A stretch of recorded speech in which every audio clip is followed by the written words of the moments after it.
Hello, everyone. Welcome to the London Machine Learning Meetup sponsored by Evolution AI. We're here today with Yuxiong, and he's going to be able to present a paper to us today. Format of this webinar is 40 to 45 minutes ish talk, and then we'll go over into a Q&A session, which will be moderated by Anna. We have a Q&A button at the bottom. You can also ask questions yourself by raising your hands, but that's all for in the future after the talk. Take it away. Great, thanks, Vincent, for the introduction. Hello, everyone. It is my great pleasure to be here.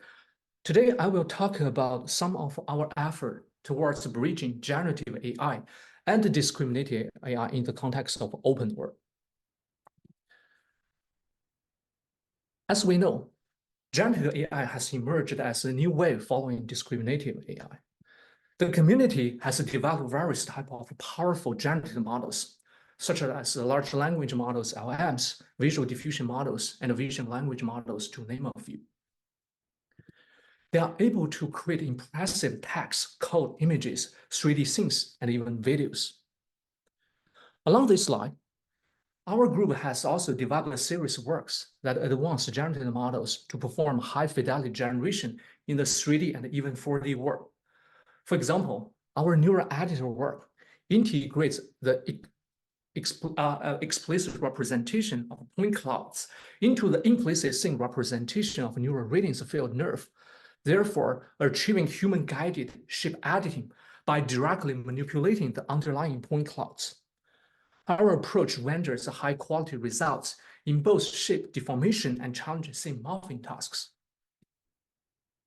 Not only do we want to perform human-guided editing, but we also would like to manipulate the generative models through language-based instruction to edit the object or scenes in 3D. Our Weka nerve generates 3D consistent editing or style transfer results across a broad range of the scenes and instructions, with significantly improved multi-view consistency, editing controllability, and efficiency. Our most recent Instruct 4D to 4D work further extends this success from 3D to 4D, achieving style or object-specific editing of challenging 4D dynamic scenes.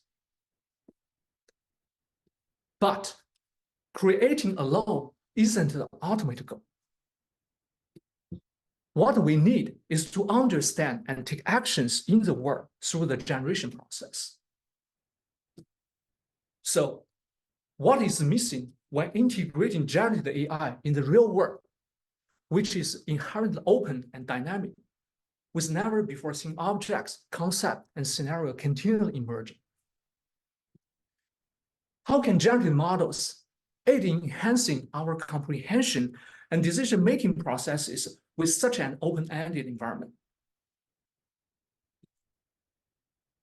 As an initial step, we need to bridge generative models and discriminative models so that they cooperate with each other and improve the perception in the open world, going beyond mirror generation. This alone is insufficient for navigating the complexity of the real world. We aim to push the boundary of generative models, empowering them to undertake desired decision-making and problem-solving tasks, effectively functioning as autonomous agents. Ultimately, considering the variety of generative models available, ranging from large language models to visual generative models, they potentially encode complementary aspects of the underlying work. It will be exciting to compose and synergize these diverse generative models to create a comprehensive supermodel, enable us to address even more complex tasks that were previously deemed unattainable.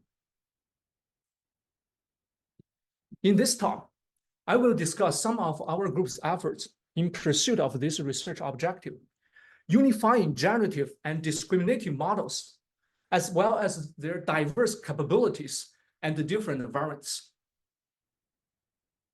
To this end, we first need to advance generative models to facilitate discriminative tasks.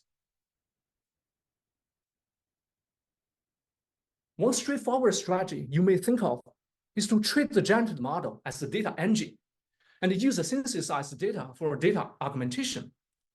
This strategy has been shown great success in simple tasks like image classification and object detection.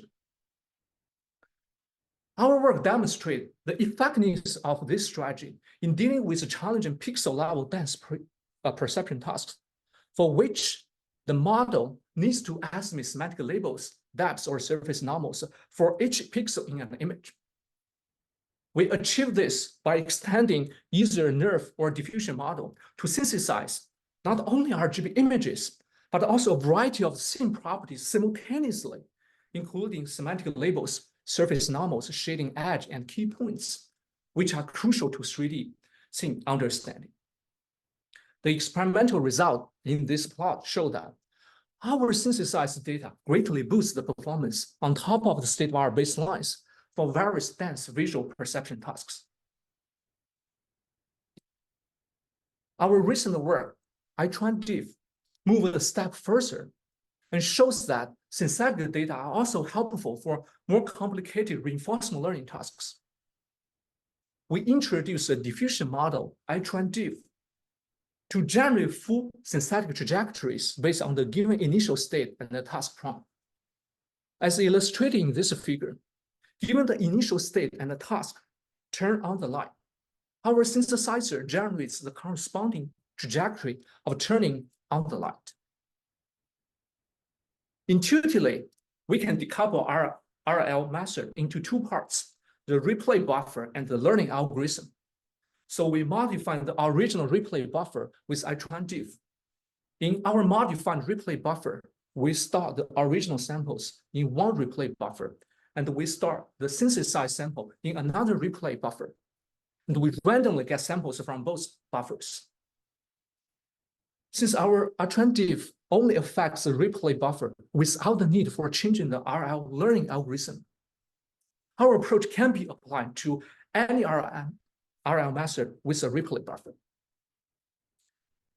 So the experimental result validates that our generated trajectories significantly and consistently accelerate a variety of online RL methods.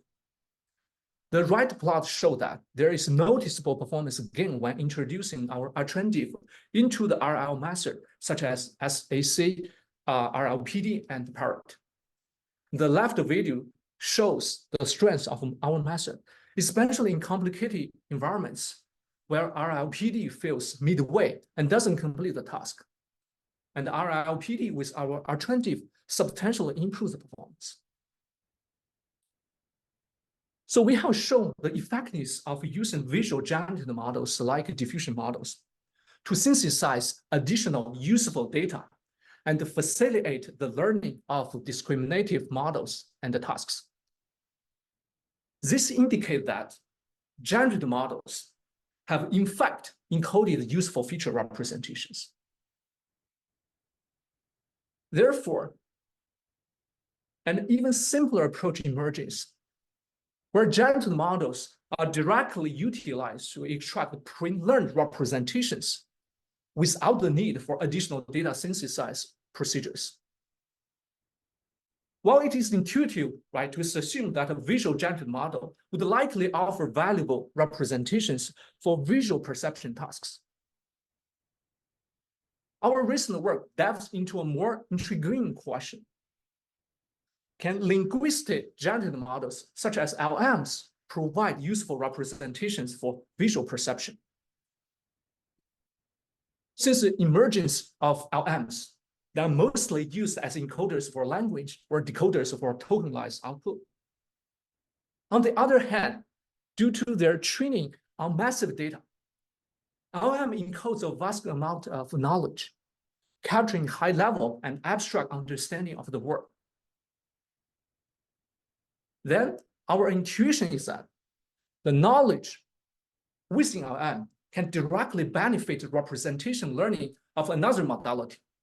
For example, refining and enhancing the representation of images, videos, point clouds, and even time series data.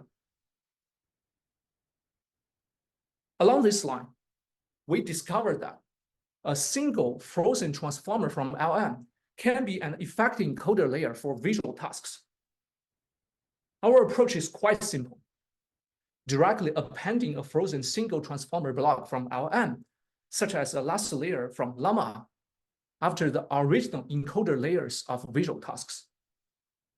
In the example of this figure, we show how we integrate it with VIT.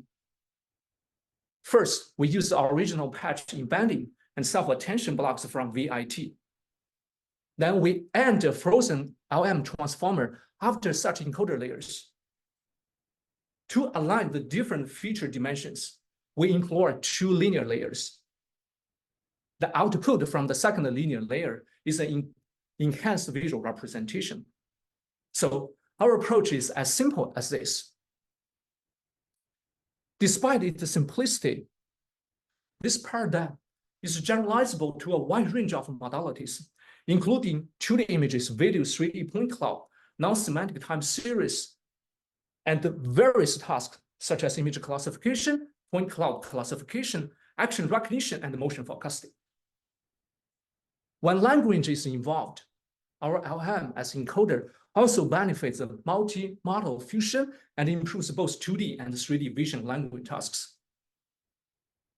Across all the tasks, our simple approach achieves significant improvement. By default, here we use a last transformer layer from Llama.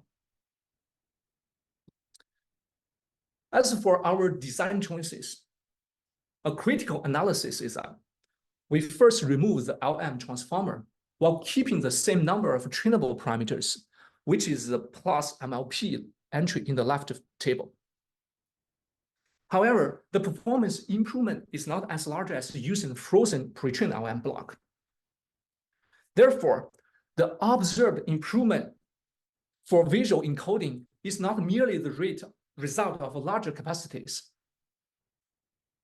We first analyze it if fine-tuning the frozen transformers could lead to better performance.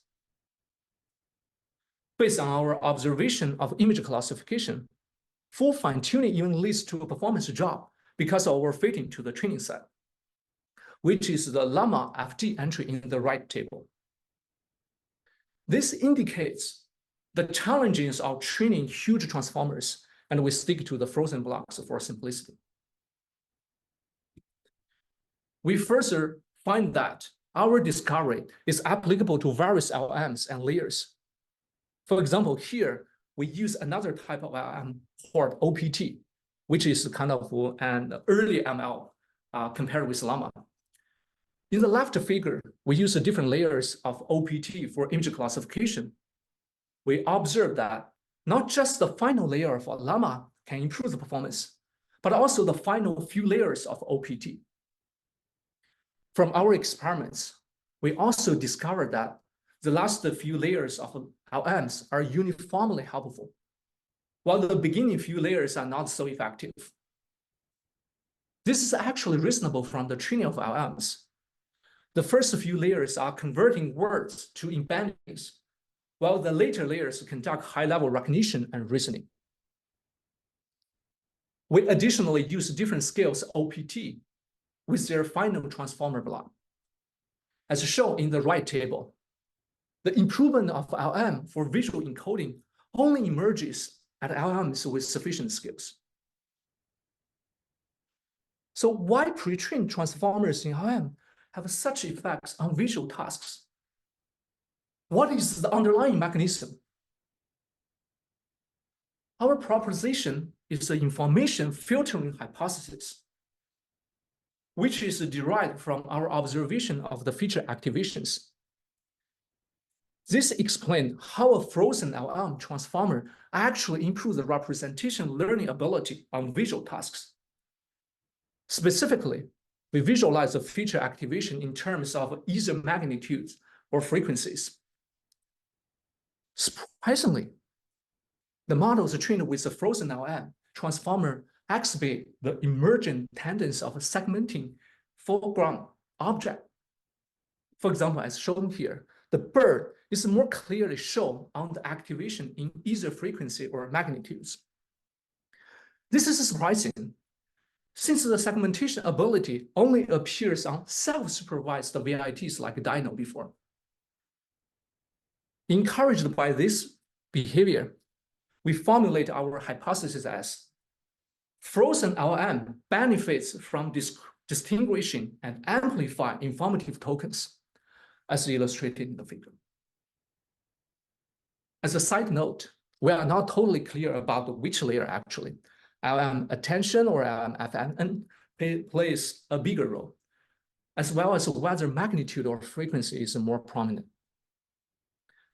However, the consistent pattern we observe is that the magnitude after output by the final linear layer clearly illustrates the target objects. Our task other than classification, the information filtering hypothesis is also supported by our observation. We visualize the token activations in action recognition as shown here.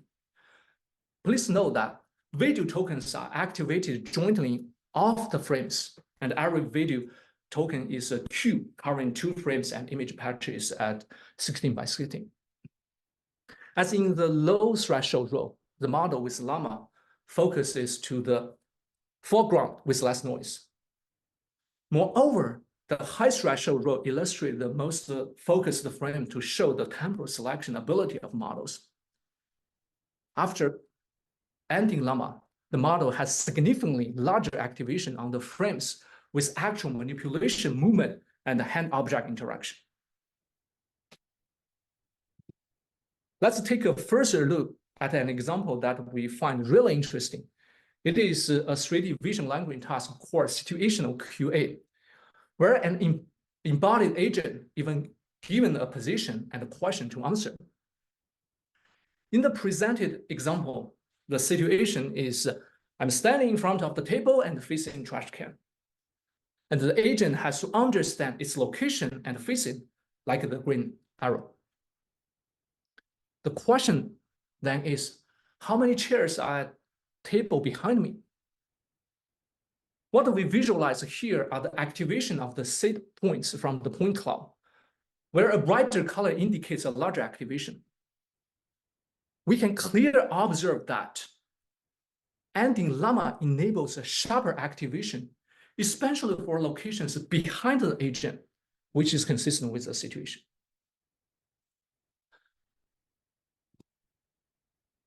I have shown the remarkable effectiveness of utilizing generative models, such as LLM, to perceive the world. Not only the linguistic world, but also the visual world. However, this alone is insufficient to address the complexity of the real world. Recently, there has been a growing interest in extending generative models, particularly LLM, as agent for decision-making and problem-solving. As discussed earlier, this is promising for 2 key reasons. First, LLM can perceive the world through natural language, and with vision language models, it can also integrate image-based perception. Traditional control theory and our agent primarily operate with proprioception data, which often require human effort to design and are task-specific in its format. By contrast, LLM enables agents to encapsulate their input in natural language, mirroring human decision-making processes, thus offering greater intuitiveness and showing a higher degree of generalizability across tasks. More importantly, LLM acts with common sense and high-level task comprehension, which is difficult for traditional control theory and RL agent, particularly in task transfer scenarios and with high complex tasks. Common sense is a whole grain in reinforcement learning, with numerous efforts aiming to establish a sense of a task price. However, agents typically remain bound by existing experience, making it difficult to transfer knowledge to new tasks. Yet, the vast corpus of LM equipped it with a profound understanding of context and the human sense human common sense, potentially enhancing agents' sample efficiency and generalizability.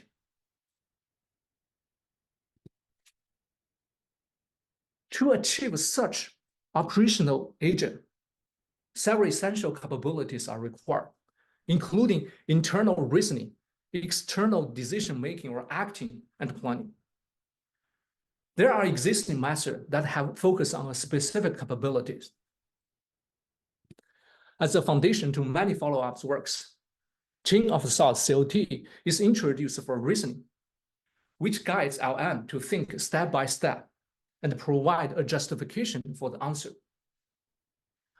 While COT facilitates various applications such as word problem and question answering, it lacks a mechanism for integrating external information from the environment. Subsequently, React is introduced to enable environment interaction, which expands COT to decision-making environment such as API calling and tool use. React generates an action based on reasoning from COT, and the output of the action is then passed into the next round of COT. RAG, or retrieval augmented generation, is an extension of React, which retrieves basically stored information and adds relevant context to questions. However, React fails to reflect on the outcome of the decisions, unlike human decision-making processes that consider past results. Recognizing the importance of self-reflection, reflection stores feedback from testing in memory buffer to refine solutions. Unfortunately, React, reflection, and COT lack planning abilities, limiting their performance in tackling complex tasks like theorem proving and long-form writing. Tree of thoughts, TOP, and RAP address planning by combining classical search algorithms with LM. These approaches explore sets of possible alternatives and employ look ahead or backtracing search techniques like DFS and BFS at each step. Despite this advancement, existing work tends to address reasoning, acting, and planning separately, constraining LM to specific tasks. A unified framework that seamlessly integrates all these capabilities is essential and much needed for effective LM problem solving. Our recent work, Language Agent Tree Search, LARS, fulfills these needs as fulfill these needs as a first method by unifying reasoning, acting, and planning into a general prompting framework based on monocolor tree search and CTS, and therefore outperforms the prior method from any individual domain. So, how do we integrate all these capabilities into one system?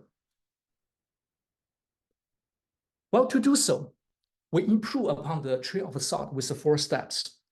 And here we use an example of buying an apple for illustration. The first step is prospective evaluation, which is smart initialization of value functions. Suppose I want to make my LM agent buy a Fuji apple on Amazon, given the XML file of the website. Given such website, the LM agent has many possible choices. For example, extract the keyword and enter Apple in the search box, or enter Fuji in the search box, or even simply log out as it feels that it should not buy the apple here. If we use search algorithms such as BFS, DFS, or vanilla MCTS, we will have to evaluate each choice many times before we figure out which action is good, which is very inefficient. However, if we leverage the common sense encoding in the pre-trained LM, which is the knowledge that traditional planning algorithm always dreamed for, we can let LM to perform a prospective evaluation and figure out which actions might be the most promising, therefore saving many trials for us. The second step is heuristic selection, where we sample multiple next steps and select the most promising one with MCTS rule. We select such a step by generally considering the novelty and the LM evaluated value function of the candidate next step, which we will elaborate next. The third step is feedback update. If we succeed on the first trial, we can simply end the search and output the answer. However, our agent can make mistakes from time to time. For example, it might mix Apple pencils with real pencils and purchase the wrong item. To learn from such a failure, we use a feedback update that updates the value function along the past trajectories.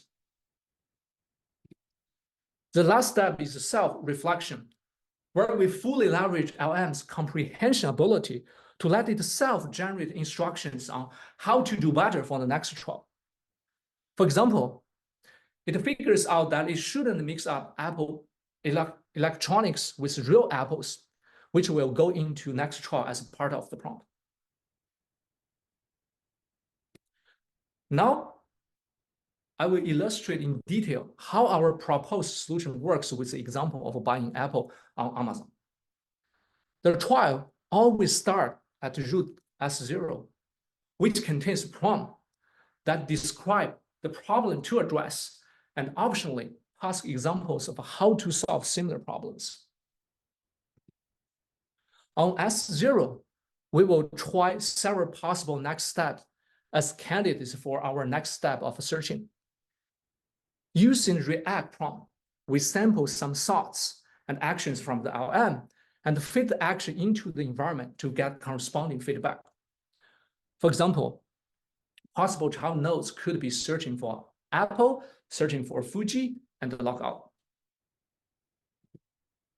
Then, with the child node sample, we conduct prospective evaluation upon those child nodes, which assigns each child node with a value VS.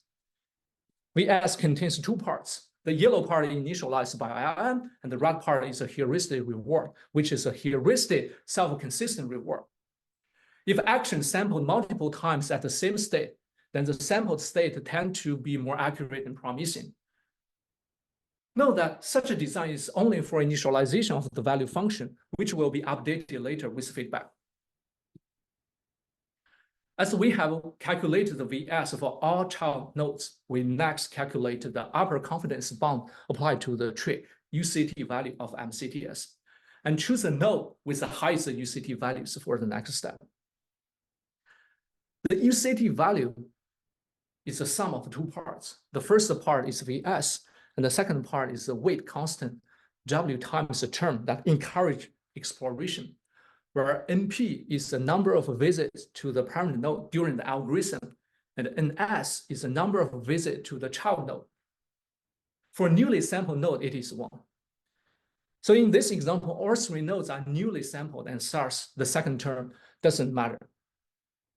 Therefore, we have the choice to search for Apple to be the child with the highest UCT value, and therefore we select S1 for the next state in the search.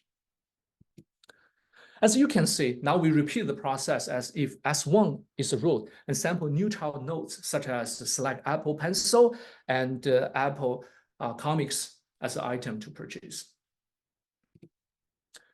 Then let's assume that by repeating the same process described above, the agent select Apple Pencil,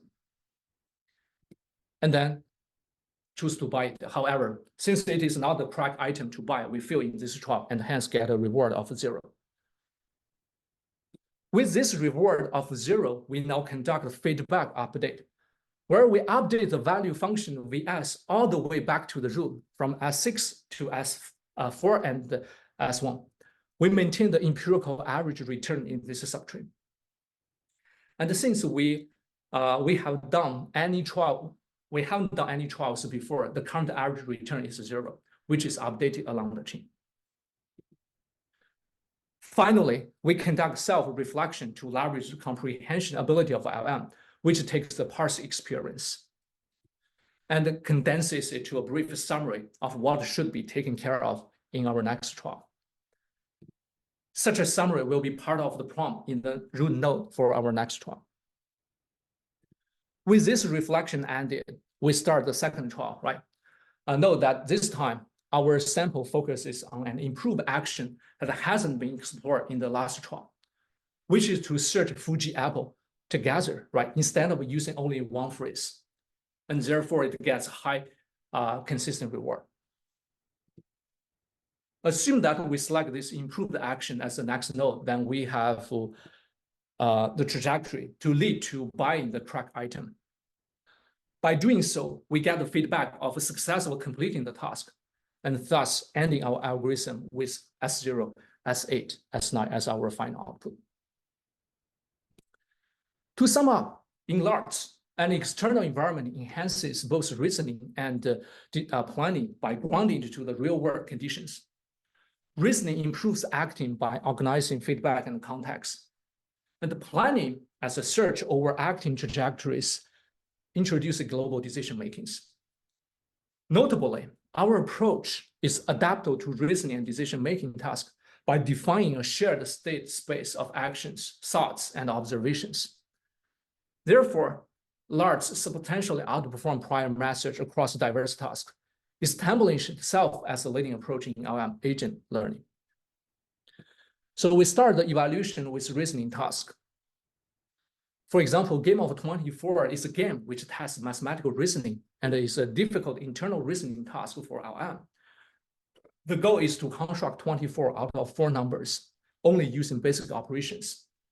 Search algorithms are required to do well. We find that on GPT 3.5, LARS can outperform TOT and RAP despite being proposed for decision-making.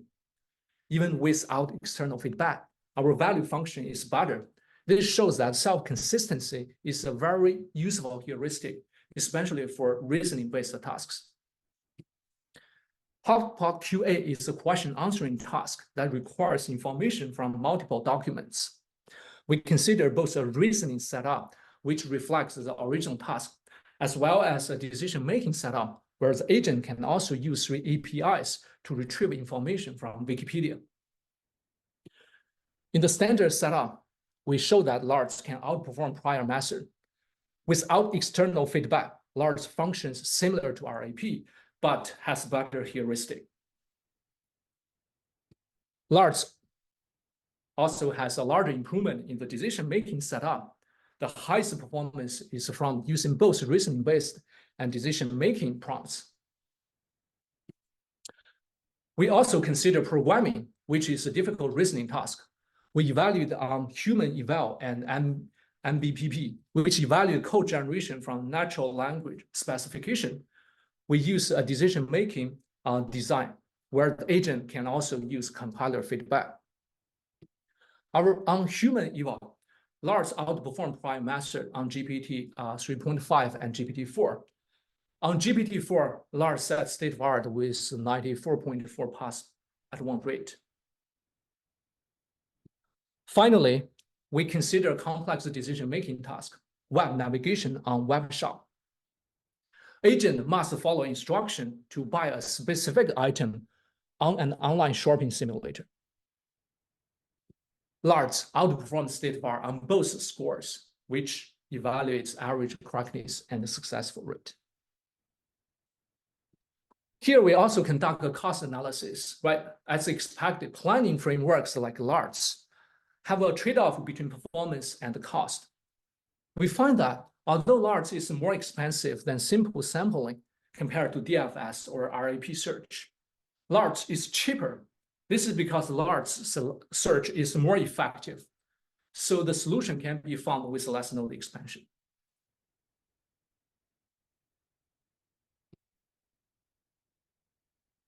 So far, we have mainly focused on the exploration of individual models, individual generative model, each a powerful tool in its own right. However, the potential of generative models lies not just in isolation, but in their collaborative synergy.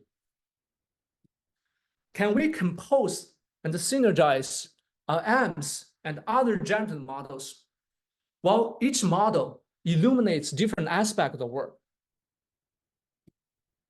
We consider this synergy of generative modeling in the context of generating human-object interaction, HOI, given text description, by fusion of LM with motion generative models and interaction priors. So they offer complementary insights and knowledge. LM understand the intricacies of human interaction. Motion generative models understand the dynamics of the physical movement, and additional interaction priors like physics can be also integrated. By synergizing them together, we can bridge the gap between textual comprehension and the physical interaction, particularly in a zero-shot manner without any paired training data.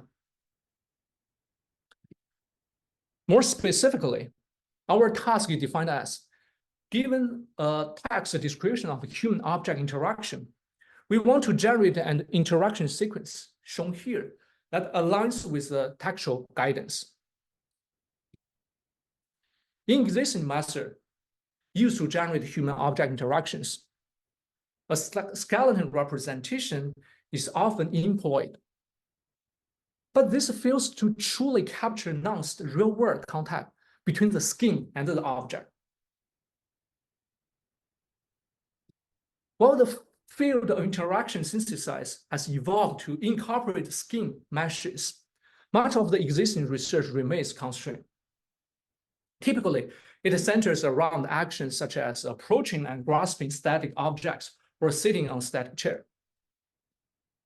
State-of-the-art techniques leverage control policies within physics simulator to produce human-object interactions. But these policies still only address a predefined, a limited set of actions.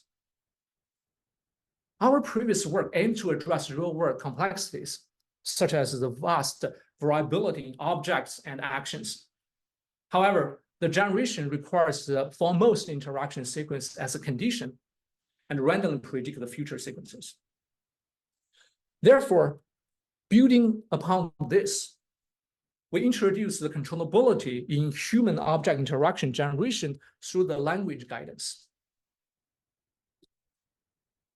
However, this task faces several challenges.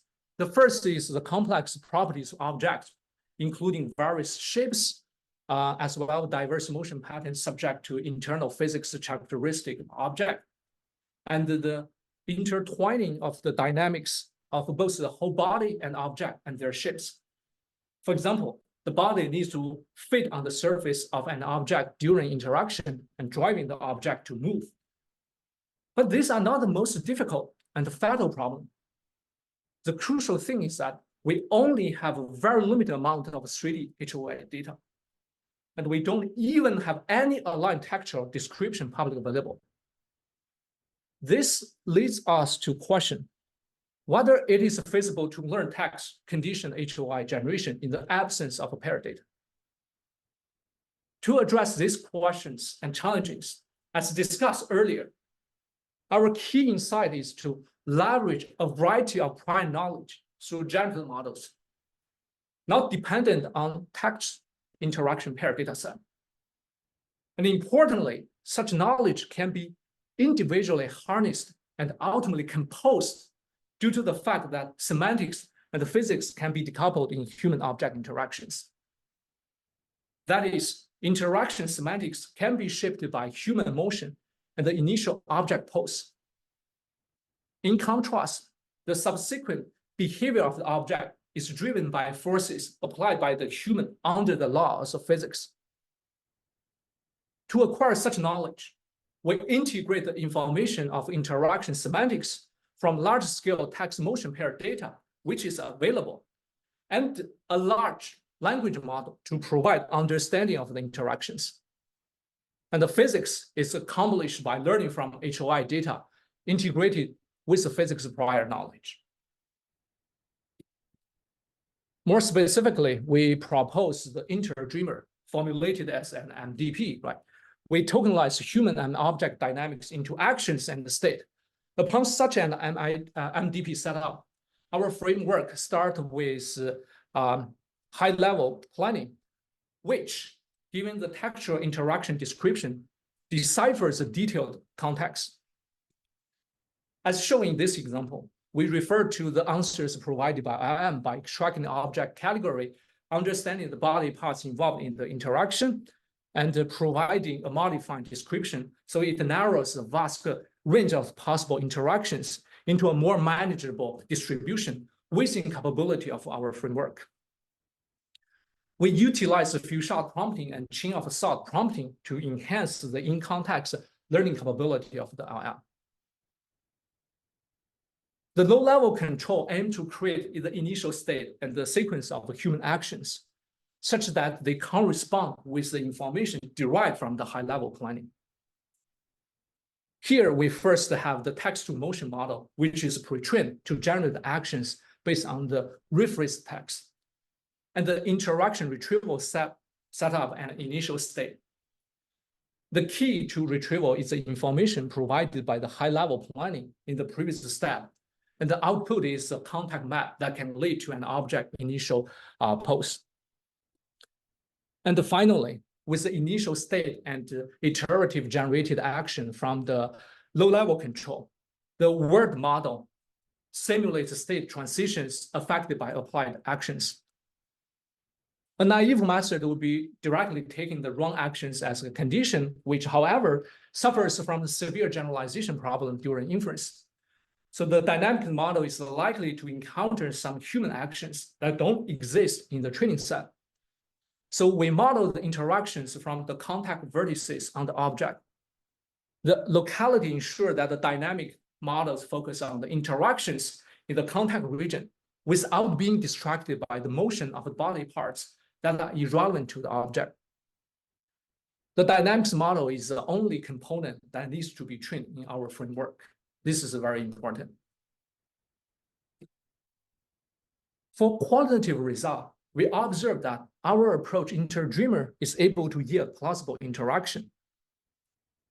The contact in these generations is largely unchanged, such as this sitting interaction. Our method can further generate challenging interaction, such as with long and complex textual guidance, and the contact region is changing over time. Notably, our method can even generate interactions where the contact breaks in the motion. So is our framework adaptable across different LLMs? As illustrated here, we evaluate two types of language models, GPT-4 and Llama 2, and demonstrate that language models with large parameters achieve very high accuracy in responding to questions tailored to our prompts. And qualitatively, the motion generated without an enhanced description often fail to correspond with text, sometimes resulting in notable artifacts. We demonstrate that our proposed retrieval approach with LLM can extract diverse and realistic interactions in the initial time step. And finally, we compare our vertex-based control in the dynamics model with the motion-based control. We can clearly say that the motion-based control cannot generalize well to such a long-term and long-distance motion. And we can even observe noticeable artifacts in the ground truth data due to the mocap noise. But our method, even trained on such data, can overcome this issue. Again, under this novel task of text-guided 3D human object interaction generation, we demonstrate that it is promising to integrate knowledge from different resources of generative models, including LLMs and the motion generative models. Doing so enables us to address the task without reliance on text interaction pair data, which indicate that we can actually generate any interaction composition beyond existing HOI data. Okay, as a summary, in this talk, I show how we bridge and unify generative and discriminative models, and further compose and synergize heterogeneous generative models to create a potential supermodel. These integrations empower AI system and agents to advance their comprehension, comprehension, perspective, perception, understanding, reasoning, acting, and planning within the open real world, potentially in a zero-shot manner. Again, this is a very initial step towards a long-term vision. Thank you for your attention. I will now take questions and involve in the discussion. Thanks. Thank you for that interesting talk, Yuxiong. We'll be switching over to the Q&A section now, which will be moderated by Anna Kukleva. If you have any questions, type them in the Q&A functionality of Zoom. Anna will then moderate and ask the question for you. If you want to ask the question yourself, raise your hand, and then when Anna mentions your name, we'll be sure to unmute you so you can ask the questions. Take it away, Anna. Yeah, thank you so much. Thank you for your talk. It was very inspiring and very interesting.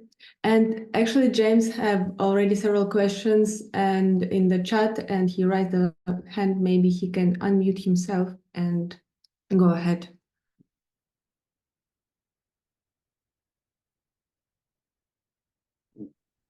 Hi, it's James.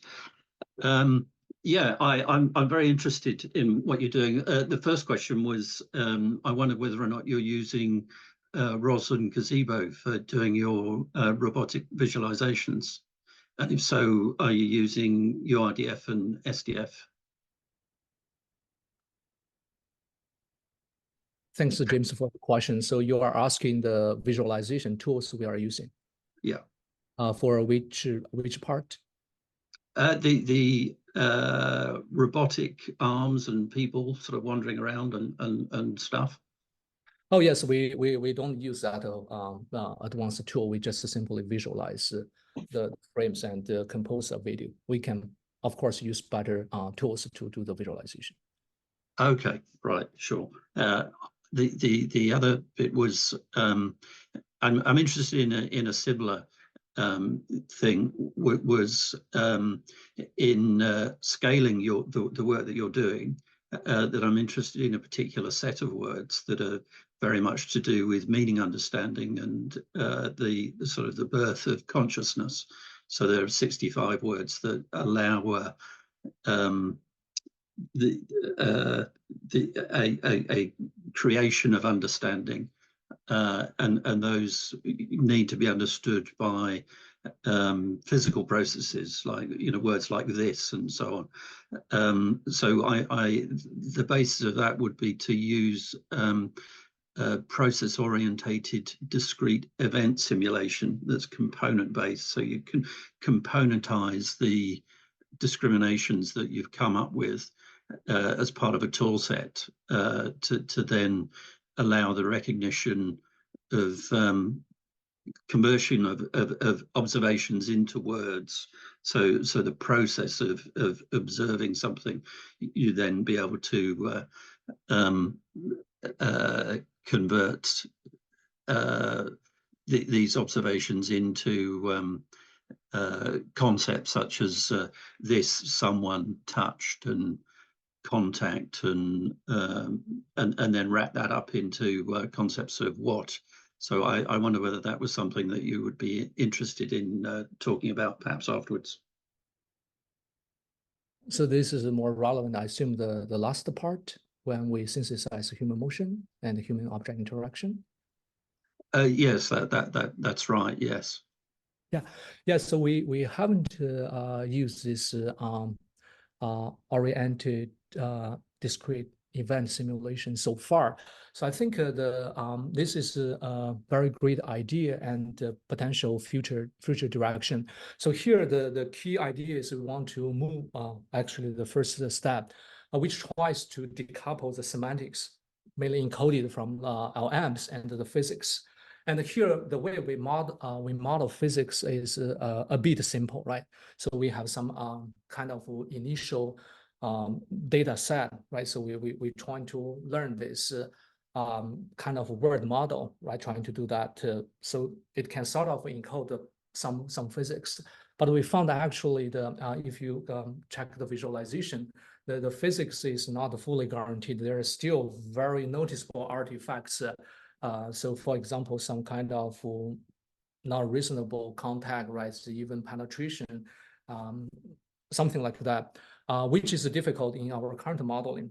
So the way we are addressing our current work is basically say, if we can sort of introduce kind of physics simulator, I assume what you propose is maybe one way to do that. By doing that, we can achieve sort of the guaranteed physics. Then we can integrate the LM. And in fact, also here we sort of decouple the two parts, but we can envision, right? So these two can be actually highly integrated. For example, if we can have this kind of simulation environment, we can build an even better mental model. So sort of integrate this physics to refine the LM reasoning process. Yes, I think this is a very interesting future direction to see how we can sort of integrate this different aspect to a potentially unified model. Of course, learning a single model might be very difficult, but it might be easier to compose these existing models to create a kind of a super model, as I mentioned here.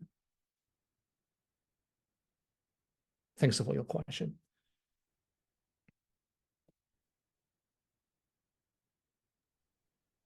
Thank you, James, for the questions. If you want to continue, you still can unmute yourself.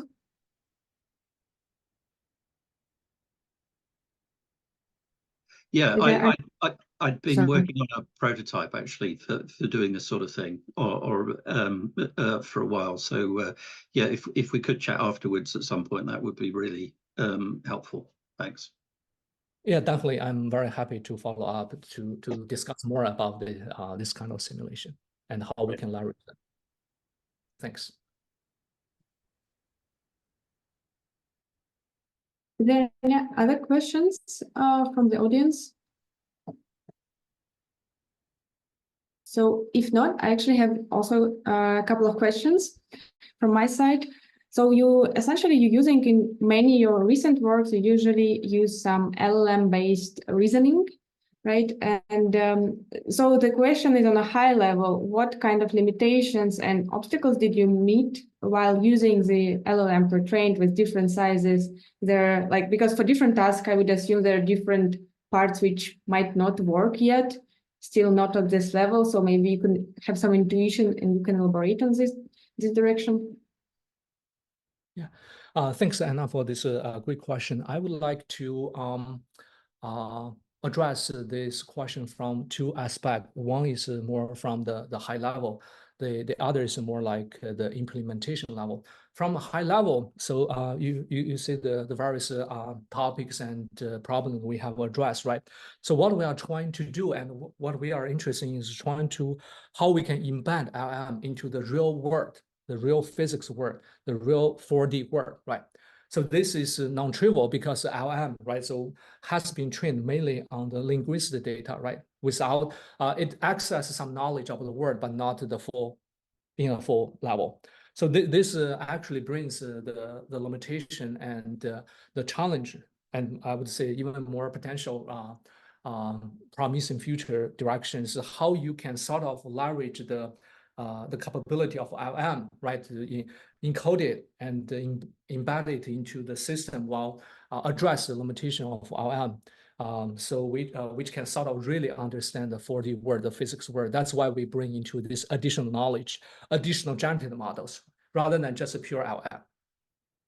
Okay, so this is the first point from the high level. The second point from the implementation, I think the main challenge probably lies in the kind of discrepancy between academia and the industry, right? So we don't have a lot of massive, right, so computing resources to evaluate the different design choices. So that's why often we try to use some kind of pre-trained model with maybe slight tweaking or tuning, but we also want to choose the simplest strategy first. For example, in the work, the iClear work where we show, right, it's actually possible to integrate some pre-trained language model to guide the learning of visual models, right? We tend to choose the simplest strategy, right? So we use one layer and we phrase it. We just train that, it works. But of course, this is the first step, right? You can imagine there are different ways to make it better. For example, can we use multiple layers, right? Can we use adaptive select layers based on the different tasks, right? And how we integrate this layer into a visual model. So these are kind of possible explorations and which could potentially further improve performance. But what we are trying to do is trying to give this kind of exciting discovery as a first point and tend to use a simplest strategy. I hope this addresses your question. Yeah, it's great. I really enjoyed this part for the vision models where you integrated in on the top. And it's a very interesting idea. And I hope there will be more works to explore in this direction. And there's also a question from Ben. Ben, if you want, you can unmute yourself, or I'll just read your question directly. So I guess, so. Hi, yes. Thank you for the talk. There's a lot that I work in using discriminative and generative models in medical imaging. And so it's interesting to see just how many parallels there are across the different disciplines now. One of the things that I think about a lot is I wonder about sort of semantic understanding that we want to get out of models. And we see some successes. We see that, for example, we start doing different kind of pre-training tasks, and the model then groks certain things that it didn't get before, or when if you add enough data, then they start to do these clever emergent things. But do you think that, I mean, the way I see this is it's sort of brute forcing semantics from task texture still, and that if, in the same way that the wrong sorting algorithm scales badly and the right one does well, do you think that essentially with the way we're training models at the moment, there's some sort of exponentially hard semantic leaps that we're asking of them because we can't give them the right semantic priors? Or do you think the sky's the limit still? Thanks, Ben, for the great question. I completely agree with you. I think this is kind of a fundamental challenge in the community, right? Not specific to a particular type of work, particular direction, but a general challenge, and we need to overcome. My sense is, here I showed basically the more like foundational works in machine learning and computer vision, but we do have some work that deal with real world applications, especially in agriculture and in healthcare, in domains like this, right? So we actually tried this kind of existing pre-trained foundation models, generative models, right? It would be kind of, they are helpful, but not satisfactory as what we would expect. The key problem is in this specific domains like agriculture or healthcare, right? There is some kind of domain knowledge existing somewhere, right? So, but when we train this kind of general purpose model, they probably don't digest sufficient knowledge or information from these domains, and it will be very difficult to train a tailored, let's say, tailored foundation model in this specific domains. Especially, we encountered cases where you, for example, you have some rare disease, right? So in agriculture or something like that, you don't have the data, right? So if you don't data based on the current strategy, how you can train a reasonable model to, let's say, perform some task or review some kind of observation, it will be very difficult.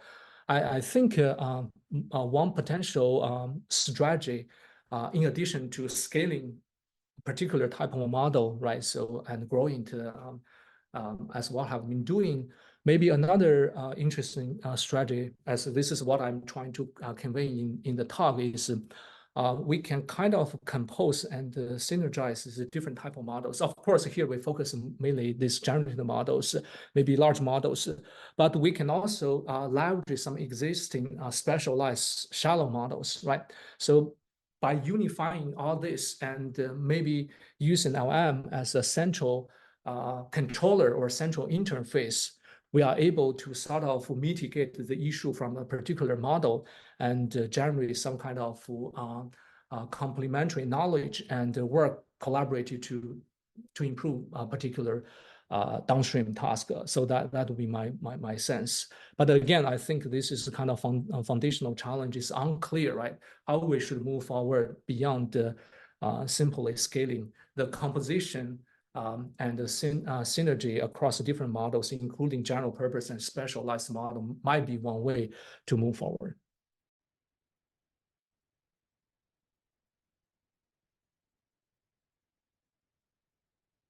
Thank All you. right. Yeah, Anna, do you have any final questions for Yuxiong or?